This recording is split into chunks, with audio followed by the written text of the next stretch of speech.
The Baltimore Ravens take care of business against the Dallas Cowboys, defeating them 31-13. We talk all about the good, the bad, the ugly, and everything in between next on Ravens Talk. Look, this the Raven Talk, this the Raven Talk, this the Raven Talk podcast. Follow us on Instagram, on YouTube for the broadcast. Said this the Raven Talk, this the Raven Talk, this the Raven Talk podcast. Not old news, this is new news to the whole world where they ball at. Come and listen to the former writer. The Ravens took care of business against the Indianapolis Colts, but all the chatter was about the Ravens players who underperformed, key players who we expect to be contributors in 2025. Do they rectify and overcome in Game 2? We will certainly talk about it in this episode. Welcome to Ravens Talk. I am your host, Samuel Njoku. In this episode, we touch on the Ravens' big-time win against the Dallas Cowboys, 31-13. Lots of key players in this game showed up, so very excited to touch on it. We'll also have Chase Coburn, who is the creator of Chase's Sport News, also host of the Flock Fridays.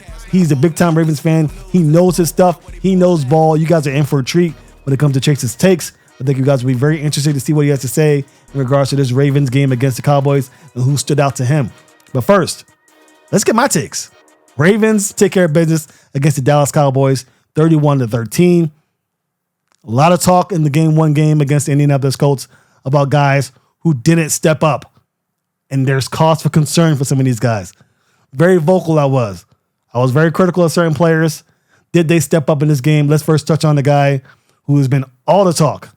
The most famous right guard in the National Football League, it seems, Daniel Faalele, who underperformed in his game against the Colts. Let's just not sugarcoat this. I know Todd Monken went in front of the media and said that pretty much the haters were, focusing on one bad play. It wasn't just one bad play. Players get beat. This is the National Football League. It wasn't just one bad play for Daniel Faalele at all. But he certainly had an opportunity in Game 2 to improve upon himself. I think the comments by Todd Monken let it be known to everyone that Daniel Faalele wasn't going anywhere. He was here to stay. We know John Harbaugh's sentiments on Daniel Faalele. So regardless of how he performed in Game 2, he was going to be the guy. But did he perform well? I think he did. I think Daniel Faalele rebounded after a tough game against the Colts. He held all his blocks. I think there was a stunt or two that he picked up well. He doesn't do that this time last year, so definitely good to see that from Daniel Faalele. He pulled in certain instances, got his man, blocked him. Of course, this is all against 2s and 3s, but it wasn't like he wasn't playing against 2s and 3s against the Colts and struggled. So this is a step in the right direction. We're not going to just criticize players when they do bad and not give them praise when they do well. Daniel Faalele performed well in this contest. Consistency will be the key for Daniel Faalele. There will be instances where he loses. We all know, like we talked about it at the beginning of the show, players lose against NFL talent. It is what it is. His losses will be loud. We will be able to notice it because, let's face it, he doesn't really have the figure, stature, athleticism to be an all-pro right guard, but he can be serviceable enough. And we know how high his ceiling can be. So this is a step in the right direction for Daniel Faalele. I like what I saw. Let's improve upon that. Let's get better. But he was not the reason why anything bad happened on any given play. He did his job. You'd love to have him push the power a little more. I mean, he is a big guy. You think with that power, he'd be able to kind of move guys, undersized D tackles, for instances, or edge rushers, move them aside, but he's holding his own out there. And that's all we can really ask for a guy who's being put in a situation by his coaching staff. I know Daniel Faalele obviously wants to play and be that right guard, but he's not built like most right guards. So we have to temper our expectations a bit with him, enjoy moments like this where he performs well, and we can, along with the coaching staff, we see the vision of John Harbaugh, what he sees with Daniel Faalele. We've talked about this last year. We do see the vision. We just want consistency. We don't want to see bad plays over and over and over again. So this is a good sign for Daniel Faalele. If he had one bad play in that game against the Dallas Cowboys and the rest played like this, I still would be impressed by what Daniel Faalele did in this contest. So check mark for Daniel Faalele. He survives another week from Ravens fandom. I'm sure there's going to be Ravens fans who just don't like Faalele, and it is what it is. There are players you like and players you don't like, but I'm here to call it down the middle. And I got to say, in this contest, Daniel Faalele stepped up. Big time kudos to Daniel Faalele. I'm sure the coaching staff is happy. I'm sure his teammates are happy. And most importantly, I'm sure Daniel Faalele is happy to knock off that criticism and show why he belongs in the National Football League. So good job from Daniel Faalele. Other guys who we criticized in this contest, Cooper Rush, Devin Leary. Now, Cooper Rush, I have to say, maybe I was pegging Cooper Rush in with Devin Leary because Rush only had 4 attempts and Devin Leary was really the main culprit with going for 3 for 12. So Cooper Rush didn't really get an opportunity to show up against the Colts. He did have opportunities in this contest. How did he do? Meh. He was okay. He wasn't great. In fact, the pick six is what a lot of fans are going to look at. When the game was going on, I did think that Ben Cleveland, who eventually stepped in for Daniel Faalele, and for all intents and purposes, Ben Cleveland did not play well in this game. I mean, he was okay in certain aspects, but definitely more losses than wins, including a missed delayed blitz that I think kind of pushed Devin Leary to throw that football that caused that pick six. But in Ben Cleveland's defense, Devin Leary stared down LaJohntay Wester, stared down the corner. He was going to throw that ball regardless, and you can't have that. You can't have that as a quarterback in the National Football League with a pick six. Look, not every quarterback's going to be Lamar Jackson, right? There's a reason why Cooper Rush is the backup in the league. He stares down his receivers. He's not built for this offense, all that. But I think going 20 for 30, completing 67% of your passes, throwing a touchdown, the interception, second interception in the game where Rasheen Ali dropped the pass that caused the interception. I'm not going to put that on Devin Leary. I mean, on Cooper Rush. I'm sorry. I'm not going to put that on Cooper Rush. But the first interception, the pick six where he stared down the receiver, ridiculous. And there were instances where he had Tez Walker in the corner of the end zone, missed him. All of this stuff. His pre and post snap reads aren't the best, but that's why he's a backup. You don't want him playing 17 games for your football team. So definitely better than last week, but, it still begs the question, what are the Ravens really thinking here in terms of the quarterbacks they select to back up Lamar Jackson? They definitely don't have the skill set necessary to be all they can be in this offense. You really do need a dual threat quarterback, somebody who has legs in the room, which brings us to Devin Leary. And I don't mean to chuckle, but Devin Leary went 3 for 12 last game. This game, 5 for 10. A little over 50 yards passing. It just is not looking good for Devin Leary. You expect Devin Leary to at least make the practice squad, but considering how his first game went, how this game went, he's really going to need a big game 3 for the Ravens to not look elsewhere. I mean, from what I understand, people in the facility love Devin Leary. He's a good guy. He's a hardball guy. I mentioned that the moment they drafted Devin Leary, that he just looks like a hardball guy. But again, he's not built for the offense, and he's not performing very well in 2 preseason games. I root for the guy. I want him to succeed. Don't get me wrong. I criticize these guys because it's kind of what I do, but you want them to succeed. They're human beings. They're players. They're playing for your football team. They're playing for Baltimore. You want them to do well. But when they don't, you got to think about what they can do elsewhere to improve upon the football team.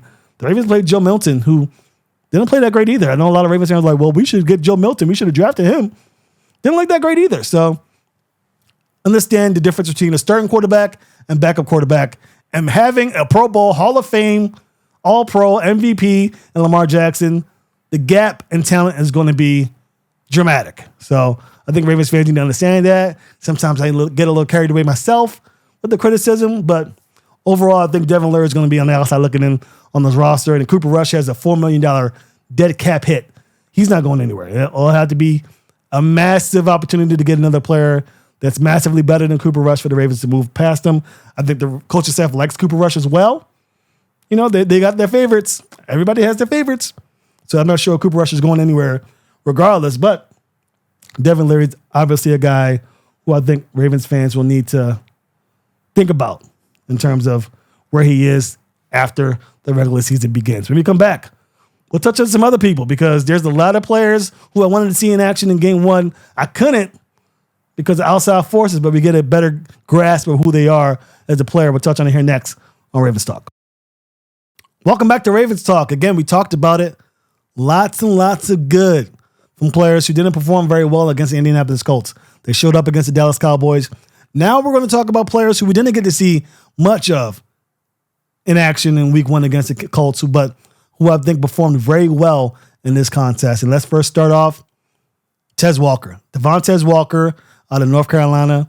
Finally getting an opportunity to showcase the improvements that he's made from year 1 to year 2. He's been talked about at almost nauseum, I guess you could say, in training camp and off-season workouts and what have you. Boy, did he show up in this contest. I mean, it wasn't just the goal route that we saw against the New York Giants last year. It was drags, it was corners, it was posts. He was gaining separation and making teams pay, making players, I should say, pay for their mistakes. So good work from Tez Walker. 6 catches, I believe. Had a 17-yard reception. I think it was the longest of the day.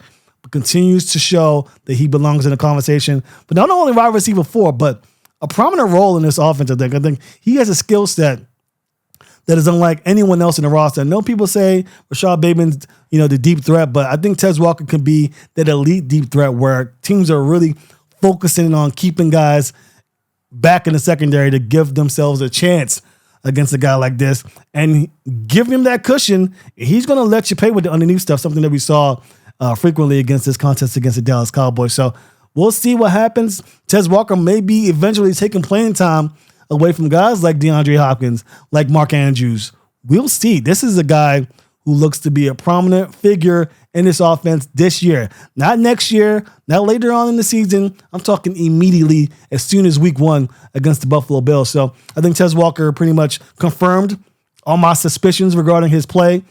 Suspicions being that he's a phenomenal player. So good to see the Ravens do well in the draft again, bring in some talent. I know a lot of fans talk about how the Ravens don't have a premier Jamar Chase or Justin Jefferson to really elevate his play as a quarterback. I mean, besides Joe Burrow, who seems like he needs receivers. He had Justin Jefferson in LSU. He's got Jamar Chase and T. Higgins now.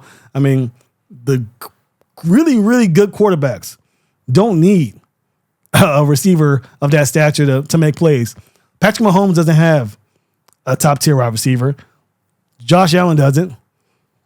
I think you can make a case that Lamar Jackson has the second best set of receivers opposite Joe Burrow in that elite top 4 list of QB. So Tez Walker, another guy going to add to the punch. Eric Costa done a phenomenal job with this team to get them ready for a potential Super Bowl push. I'm very impressed from what I saw from Tez Walker. We'll see if he continues that trend. I'm sure the Ravens will give him loads of reps, loads of opportunities because he didn't get those reps in the first year of 2024 because of, other guys stepping up and him not really having that skill set. The route running wasn't there. All that seems to be a thing of the past. I don't know who trained him in the offseason, but kudos to them because what they got is a phenomenal player in Tez Walker who's going to contribute, I believe, in this offense this year. So good job by Tez Walker. Another guy, Ruben Lowry. I mean, a case can be made that he maybe made the roster with this performance, including the interception that he had in this contest. He looks good. Maybe creeping up to that third safety spot. I mean, that's how great of a player he seems to be. A magnet to the football. Always finds a way to get to the football. I mean, we see safeties like that come around every so often, and he seems to be another guy in that step. Obviously, I don't think he started. I think Kyle Hamilton and Malachi Starks are the 2 safeties, but you can see him in certain packages come in. The Ravens are very well versed in versatility with the number of corners they have that can play multiple positions. So I think Ruben Lowry has earned a spot. We'll see what happens. I think you need to make a name for yourself in special teams when you're not starting. He's done that as well. Bo Braid, obviously, I think might be the odd man out in this one. Sanusi Kane, and then they're battling for that 4th safety spot. I don't see the Ravens keeping 5. But Ruben Lowry has earned that spot, I think. We'll see what happens. He can certainly lose it if his, playing time isn't going as well as we'd hoped, if he's not performing well in camp. Practice, I should say now that camp is all but over in this 3rd preseason game against the Commanders, but he's looking really good, looking like a lock to make the team, so I'm very impressed by him. Also, of note, Tyler Loop, a guy who, is taking over. Say what you want about Justin Tucker, but he's the best kicker in the history of the National Football League, and those are huge shoes to fill. But Tyler Loop, 5 for 6 from the day. Missed a 50-yarder, but made a 53-yard field goal, as well as others. 5 for 6 is huge. I mean, for this guy to come in, hostile environment, yes, it's in a dome, but for him to come into that environment and succeed was enough to give him the starting job. John Harbaugh went on record after the game and said He's a starting kicker. He's going to be starting for the Ravens in week 1. Not a surprise considering there aren't any other kickers in the national. There aren't any other kickers on the Ravens roster. So it was his job to lose. He definitely did not lose it. He did very well. He deserves it now. He deserves the win. Very excited for him. Let's see what he does. There will be growing pains with Tyler Loop. That's just the way it is. Unfortunately, that's the way it goes. But as he gets better next year, hopefully he gets good. I mean, there are instances where rookies have just balled out, gone perfect, gone on to do amazing things. He certainly has the leg, certainly has the accuracy. 5 for 6 is no joke for a rookie kicker in his second ever game in the National Football League. But let's be a little bit cautious with how much we put on the guy. He's going to have those game-winning kicks. He's going to have those game-winning situations in Pittsburgh, in Cincinnati, in Buffalo, against the Chiefs. So it's going to be very interesting to see how he does. Rooting for the guy, but he's definitely earned that starting job. And we'll see what happens. When we come back, we'll have Chase Coburn, host of Flock Fridays and creator of Chase's Sporting News, on to talk all about his thoughts on the game. We'll get a little bit of my thoughts as well as we look ahead to the Game 3 against the Commanders. But first, we will touch on the Game 2 action against the Dallas Cowboys. Things that Chase liked, some things he didn't like. We'll talk all about it next on Ravens Talk. Welcome back to Ravens Talk. Again, we have with us Chase Coburn. Big fan of yours, Chase. Lots and lots of stuff to get to, considering that the Ravens just played their second preseason game. A lot of talk in the first preseason action, I guess, and then some reaffirmation, I guess, in the second preseason game. What are your overall thoughts about the game, first and foremost? Yes, well, Samuel, thank you so much for having me on. I've been a big fan of the show for a while, so I appreciate coming on the show today. I'm excited to talk some Ravens. Overall, what stood out to the game is just that, look, this Ravens team is dominant in the preseason. And I don't remember exactly when it ended, but I know they had that winning streak. It was 23 straight games winning in the preseason. And while obviously that's not going to win you Lombardis or hang banners, it's just a testament as to how much depth this team has, whether it's finding those undrafted gems or those great picks in the 7th round. And the Ravens, they actually do rest a lot of their starters too. They don't play a lot of their guys. So the fact that they've been able to remain a consistent commodity in the preseason has been very impressive, and I think just shows how consistent this team is, building a ton of depth on this roster. And yeah, I mean, they dominated the Dallas Cowboys. What was it? They had 35 yards of offense in the first half compared to 270 for the Ravens. So they just absolutely clobbered them, and the defense looked great, whether that's Joe Milton underperforming or the Ravens defense kind of overachieving or a combination of both. We're going to break that down, but overall, the Ravens are dominating in the preseason, and I think that is something that we see every year and we'll continue to see as long as Eric DeCosta and John Harbaugh are at the helm. Beautifully said, because I think Eric DeCosta and most notably John Harbaugh has a lot to do with how this team performs in preseason action. I know a lot of opposing fans talk about how the Ravens try hard in the preseason to get ready for the regular season. Well, they're always in the postseason, and a lot of that is because they set their mentality early on, and that includes preseason action. Yeah, that is one thing to note. But let's talk about John Harbaugh, because he was very open after the game and the press conference. He usually is pretty, tied to the vest a little bit, but he was very open with a lot of the moves that they're going to make in the opening regular season, including Tyler Loop being the starting kicker. Obviously, he's the only kicker on the roster currently, but it's still pretty cool to see that he was officially made the starter, and that's because Tyler Loop went 5 for 6, including a big 53-yard field goal kick to give the Ravens even more of a lead in the contest against the Dallas Cowboys. So what are your takes on that?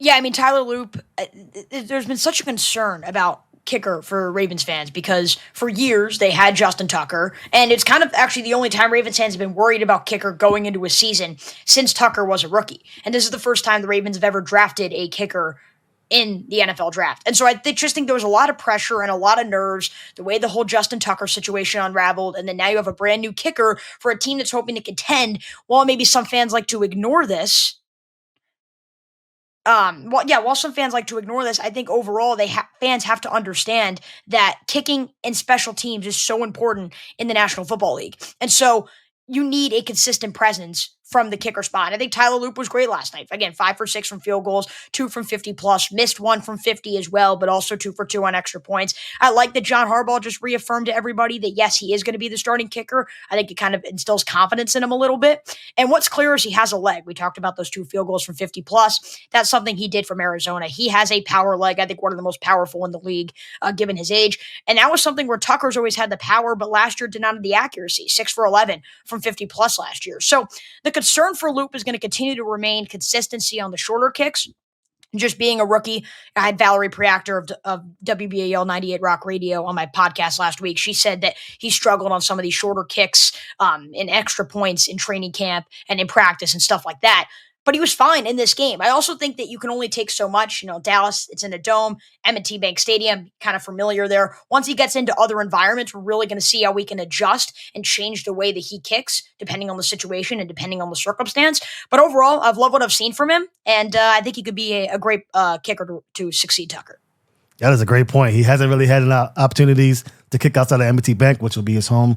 And then, obviously kicking in Dallas with the Dome. Beautiful stadium, by the way. But, the environment doesn't really test your abilities to kick in high-pressure environments. So it'll be interesting to see as the season progresses whether or not he overcomes those challenges, which there are for sure. Okay, well, let's talk about the offense, because the offense was the big talking point, headlined by, I think, Daniel Faalele struggling, as well as the backup quarterbacks, Devin Leary and Cooper Rush. Who are the players that you liked in this second preseason game? Maybe some that didn't really show up in the first game, but showed out in the second contest.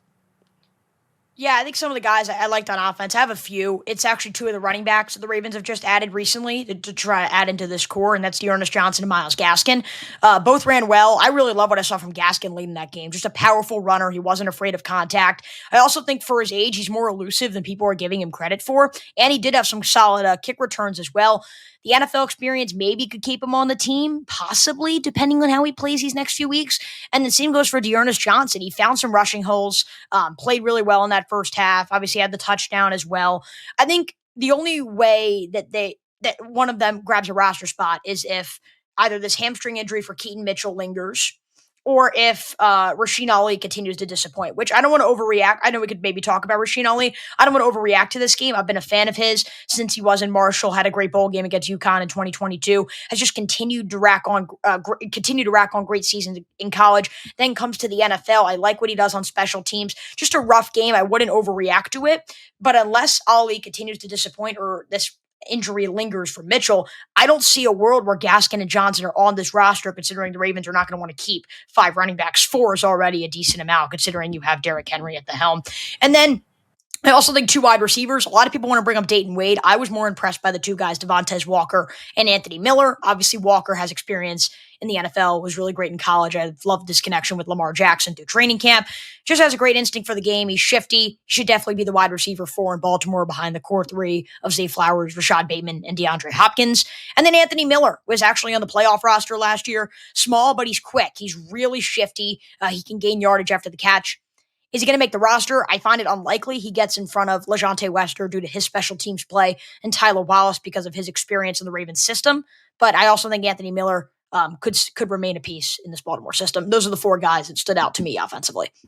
I like it. And to your point, John Harbaugh said during this press conference that the Ravens are likely going to keep 4 running backs. That does bode well potentially for Rasheen Ali. But if he struggles again in this last preseason contest, as well as the rest of practice throughout this month, then a guy like Myles Gaskins could potentially, who looked good. I agree with you. His burst was definitely phenomenal, in my opinion, especially given his age. He could sneak in as a guy who could be a kick returner as well for this ball club. And, special teams is really going to play a big part for these guys in the lower portions of the depth chart. But let's talk more about defense now, because the defense has been the story up until training camp, because the Ravens struggled in the first part of the season, 2024, due to their secondary concerns. Zachary Orr's first season as a defensive coordinator. But the Ravens have added in talent, Malachi Starks and Mike Green, 2 guys that people are familiar with, Jair Alexander as well. So this team's looking to take that next step. Looks like they're going to be a formidable defense. Who are the guys that you liked in this contest?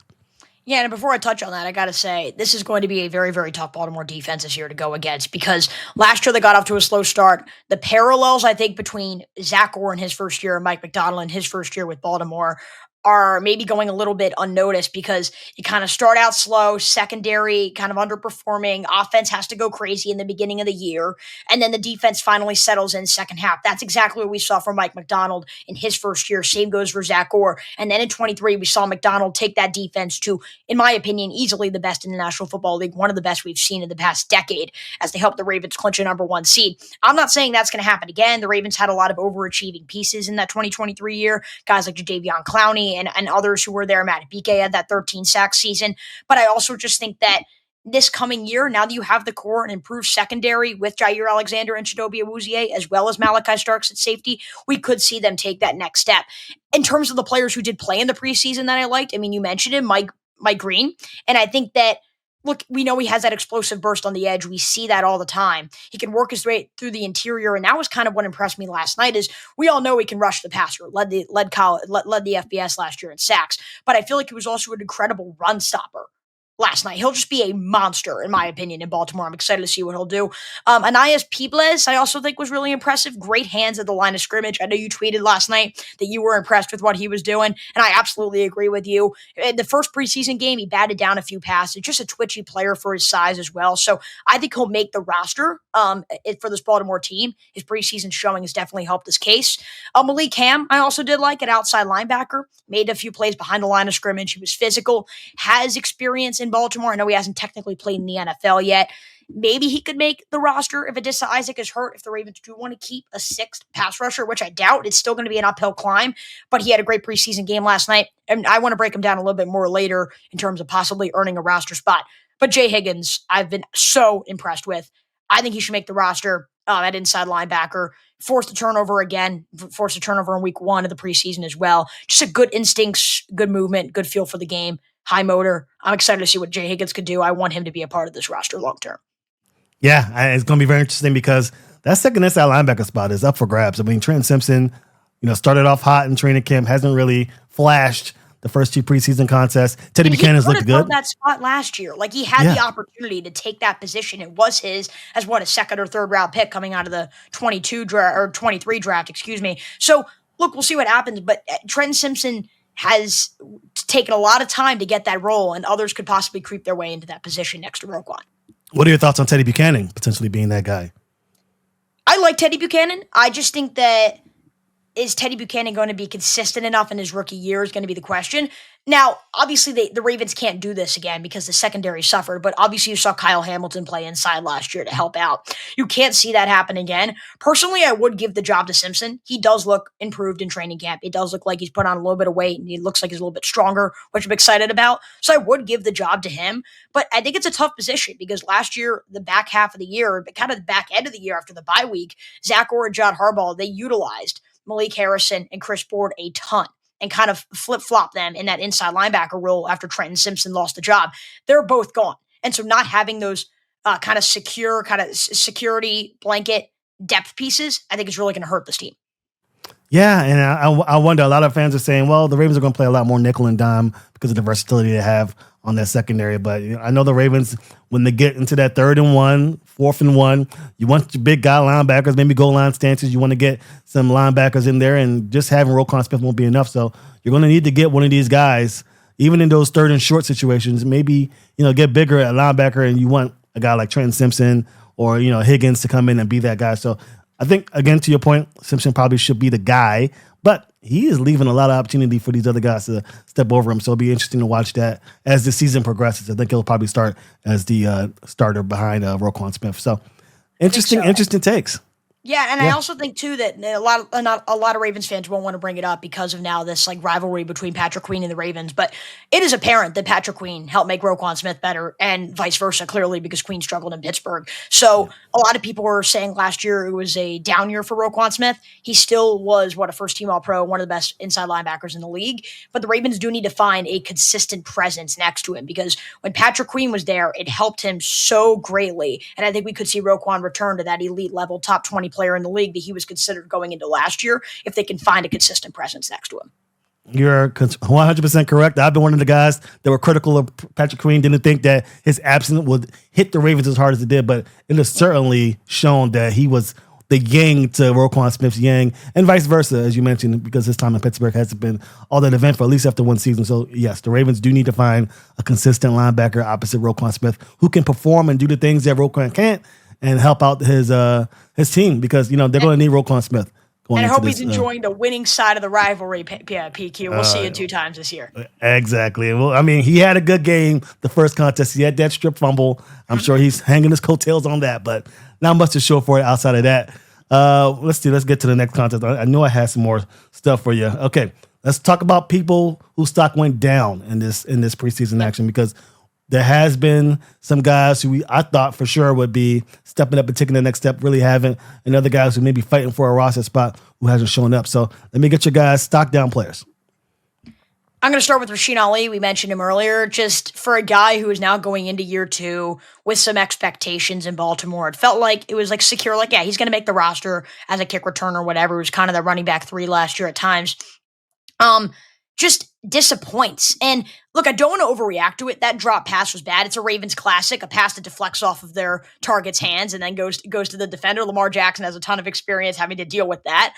But so maybe he fits right in Baltimore's core. But all jokes aside, I just think that it was a little bit disappointing to see that from Rasheen Ali. A lot of people are saying, he was not efficient and productive as a runner last night. I'm not worried about that. I think that the holes just weren't there. Like, you can't blame him for not finding any rushing lanes. It just were never there. The interior of the offensive line continues to remain the struggle for Baltimore. So I don't blame Rasheen Ali for rushing. I mean, it's really just that one drop that's I think hurting his case a little bit. I still don't think he should make the roster. I think he just had an off night. And I also think as a returner, he's better than Keaton Mitchell is as a returner. And so while you need Mitchell there as the running back, I think having both of them in the kick returning game could definitely help Baltimore. So I still think he should have that running back 4 spot, unless Myles Gaskin. I doubt Dearness Johnson makes the roster. I think Gaskin's probably more likely in my opinion. So unless Gaskin does something really crazy, I still do think this should be Rasheen Ali's spot to lose.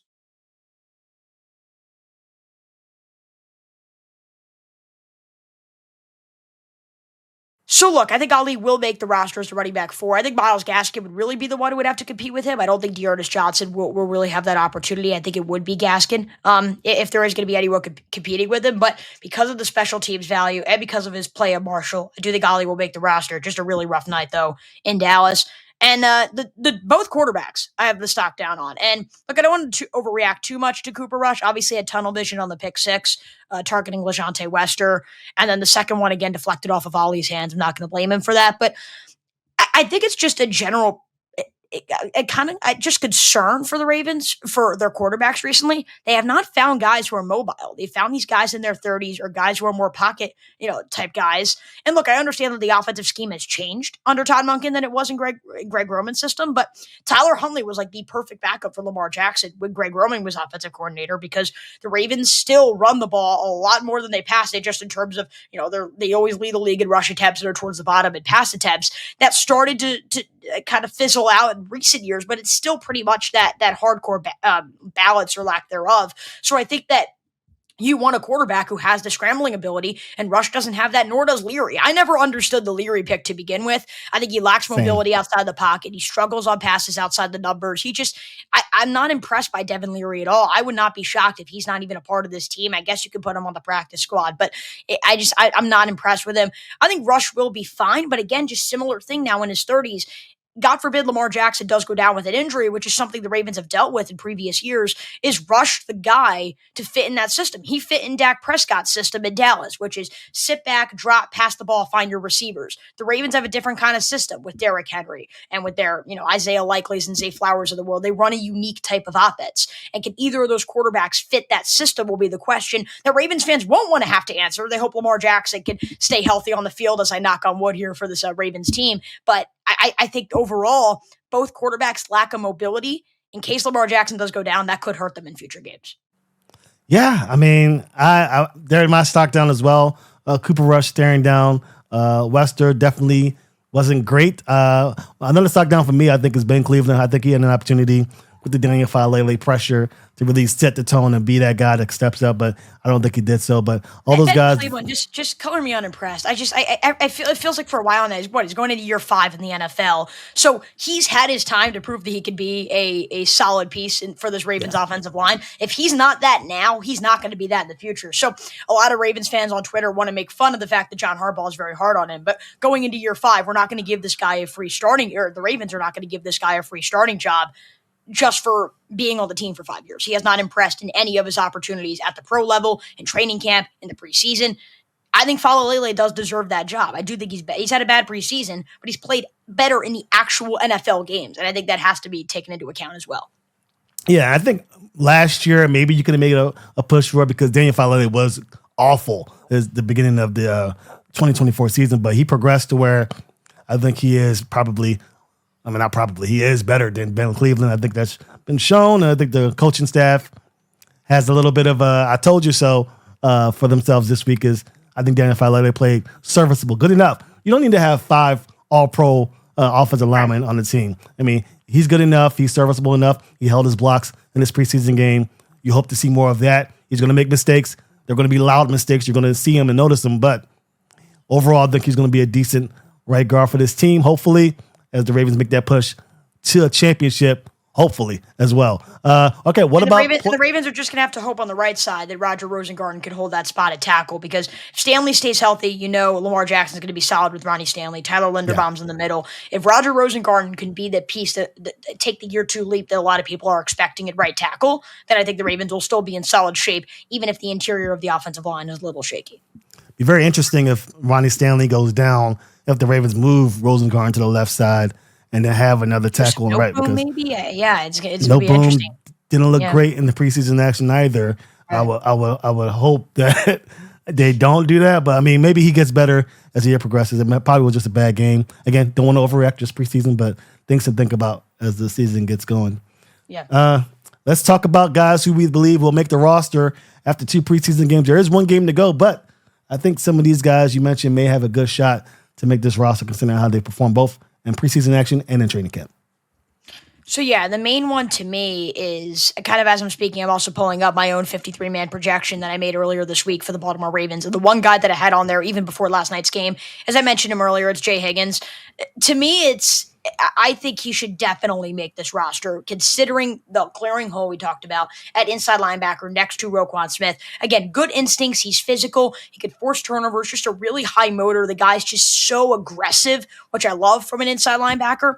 He went undrafted, let's be honest, because of a bad draft combine. And this is a completely different discussion for a different day. I think the combine is completely overrated. Thank you. People could say other things, whatever. To me, how fast a guy can run in an exact straight line is not the measure of how great a player could be. Or if you wake up on the wrong side of the bed one day, how should that judge, or how should that be the evaluation for talent going into the NFL draft? That's the reason why he went undrafted, which is not right, because last year led the Big Ten in solo tackles, led the Big Ten in combined tackles the year before. And he was an All-American last year with 4 interceptions. Not a lot of people are talking about that. Really good in pass protection as well. So this is a guy who's proven it at college, was undrafted because of a bad combine, and now has been in preseason and miles better to me than anybody else at that inside linebacker spot. To me, Jay Higgins, I don't know if anyone else has officially secured a roster spot that we didn't know had one to begin with, except for Jay Higgins. To me, he should be the undrafted gem that's on the 53-man roster in week 1.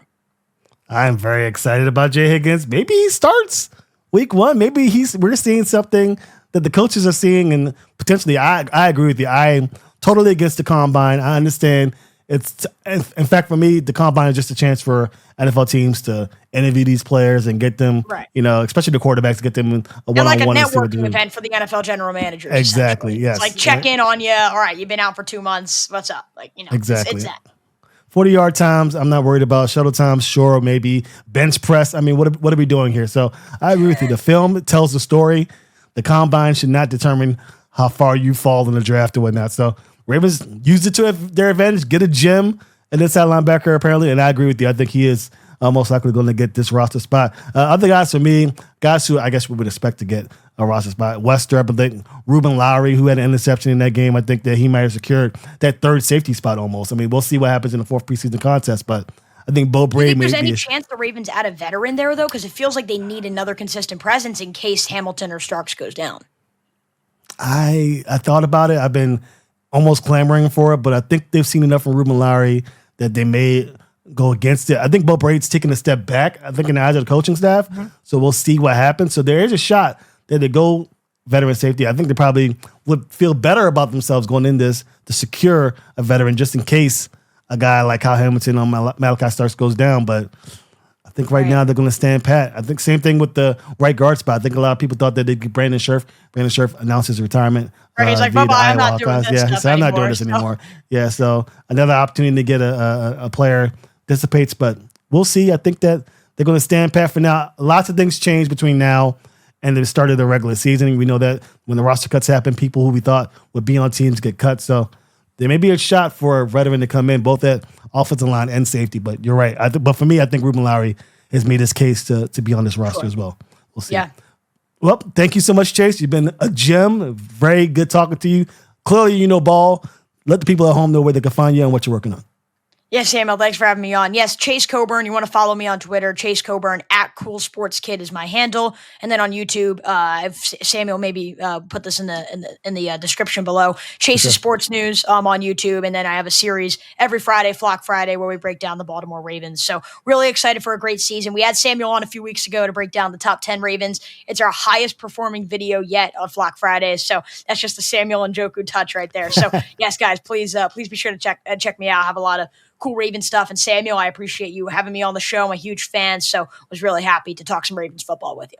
Thank you for joining, because your reputation procedure. You definitely know your stuff. Definitely check out his stuff. I'm going to retweet his stuff.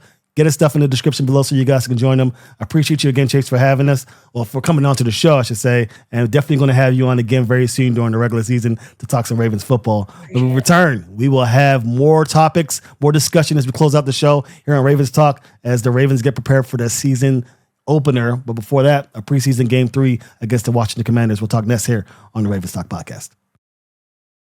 Welcome back to Ravens Talk. Again, that was Chase Coburn, host of Flock Fridays, as well as the creator of Chase's Sport News.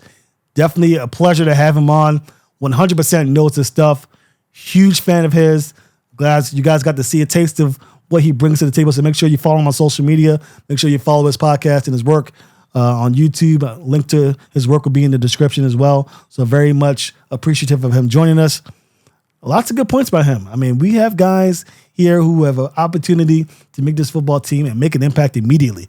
Very interesting to see what the Ravens do with Rasheen Ali. Most likely could be a starting kick returner, I should say. Wester probably locked up that punt returner spot. Ruben Lowry, a guy who I talked about earlier in the show, could be a guy that makes an impact soon.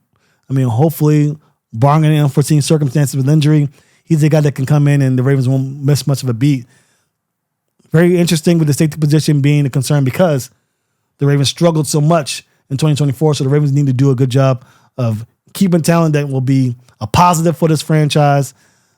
Chase thought about potentially bringing in a veteran safety. Would not be opposed to that, but I think the Ravens will make that decision after roster cuts are being made across the league. So very good conversation with Chase. Again, link to his work is in the description. We'll love for you guys to check him out. A pleasure to have him on as well. Well, that is going to do it for us here at Ravens Talk. Again, we talked about the Dallas Cowboys. I think much better feel after the Week 1 contest against the Indianapolis Colts. This game definitely helped solidify some things. Some players, I think, will be fighting for a spot, but we knew coming in this roster was stacked anyway. The odds were stacked against a lot of these guys, but never say never. The inside linebacker spot, definitely something to keep an eye on. Trent Simpson will most likely win that starting job, but we got guys like Teddy Buchanan, who flashed a little bit against the Dallas Cowboys, and Jay Higgins, who looks to make this football team. May even start, who knows what John Harbaugh's thinking, and then Brandon Fitz and Zachary Orr. Interesting developments to keep an eye on, but that is a talk for next week. After the Ravens take on the Commanders, we will dissect everything and come up with a 53-man roster for you. Again, that's going to do us here at Ravens Talk Podcast. I appreciate you guys for joining us. Make sure you like and subscribe. Like and subscribe. Join us on social media. We're all over the place, talking football wherever we go. Appreciate you guys for joining us. And I will see you next week. See ya.